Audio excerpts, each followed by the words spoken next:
பங்குச்சந்தையில் சமீப காலமாக அதிகமாக லாபம் கொடுத்துட்டு இருக்க கம்பெனி என்னன்றதை இப்போ நாம் பார்க்கலாம். அது மட்டும் இல்லாமல் அந்த கம்பெனியோட ஃபண்டமெண்டல் அனலைஸையும், கம்பெனியோட நல்ல நியூஸ் என்ன, கெட்ட நியூஸ் என்ன, தற்போதைய நிலை என்ன அப்படின்றதையும் இப்போ நாம் பார்க்கலாம். இனாக்ஸ் விண்ட் லிமிடெட் இந்த கம்பெனி பார்த்தீங்கன்னா இந்த ஒரு வருஷத்தில் மட்டும் ரூ. 47 $237 வரைக்கும் போயிருக்காங்க. அதாவது பார்த்தீங்கன்னா இந்த கம்பெனி இந்த ஒரு வருஷத்தில் மட்டும் 347% ரிட்டர்ன் கொடுத்துருக்காங்க. இந்த கம்பெனியோட ஃபுல் டீட்டெயில் நம்ம இப்போ நாம் பார்க்கலாம். இந்த கம்பெனியோட மார்க்கெட் கேபிட்டல் பார்த்தீங்கன்னா $29,450 கோடி. இதோட கரண்ட் ப்ரைஸ் பார்த்தீங்கன்னா $226. இதோட ஹைலோ பார்த்தீங்கன்னா $47 $237 வரைக்கும் போயிருக்காங்க. இதோட பி ரேஷியோ பார்த்தீங்கன்னா 395. இது கொஞ்சம் அதிகமான லெவல் தான். புக் வேல்யூ பார்த்தீங்கன்னா $13. டிவிடன் இந்த கம்பெனி இது வரைக்கும் கொடுக்குறதில்ல.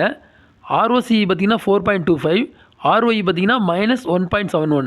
இது கொஞ்சம் நெகட்டிவான நியூஸ் தாங்க. ஃபேஸ் வேல்யூ பார்த்தீங்கன்னா $10. ஓபிஎம் வந்து 18.6. இபிஎஸ் வந்து 0.58. இந்த கம்பெனி கடந்த வருஷத்தில் ப்ராஃபிட் மட்டும் $62.1 கோடி காமிச்சிருக்காங்க. இந்த கம்பெனியோட டெப்ட் பார்த்தீங்கன்னா $3,248 கோடி.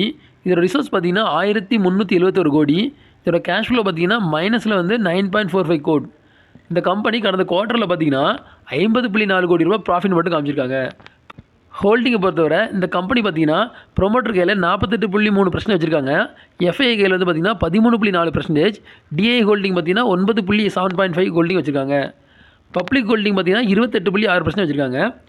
க்ரோத்தை பொறுத்தவரை சேல்ஸ் க்ரோத் பார்த்தீங்கன்னா கடந்த 5 வருஷத்தில் 3.95% அதிகரிச்சிருக்காங்க. அதுமாதிரி ப்ராஃபிட் க்ரோத் பார்த்தீங்கன்னா 4.66 அதிகரிச்சிருக்காங்க. இந்த கம்பெனியோட குட் நியூஸ் என்னென்னா வரப்போகிற குவார்டர் ரிசல்ட்டில் நல்ல ரிசல்ட் கொடுப்பாங்கன்னு எதிர்பார்க்கப்படுது.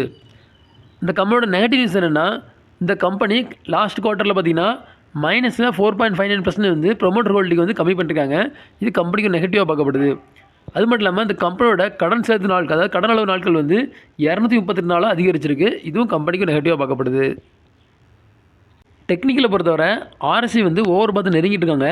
இருந்தாலும் இப்போ பையிங் மோட்லாம் இருக்கிறாங்க. ட்ரெண்டும் பார்த்தீங்கன்னா பையிங்லாம் இருக்குது. அதுமாதிரி மூவிங் ஆவரேஜும் பையிங் சென்லாம் கொடுத்துட்ருக்காங்க. இந்த வீடியோ உங்களுக்கு பிடிச்சிருந்ததுன்னா லைக் பண்ணுங்கள், கமெண்ட் பண்ணுங்கள், மறக்காமல் சப்ஸ்கிரைப் பண்ணுங்கள். நன்றி.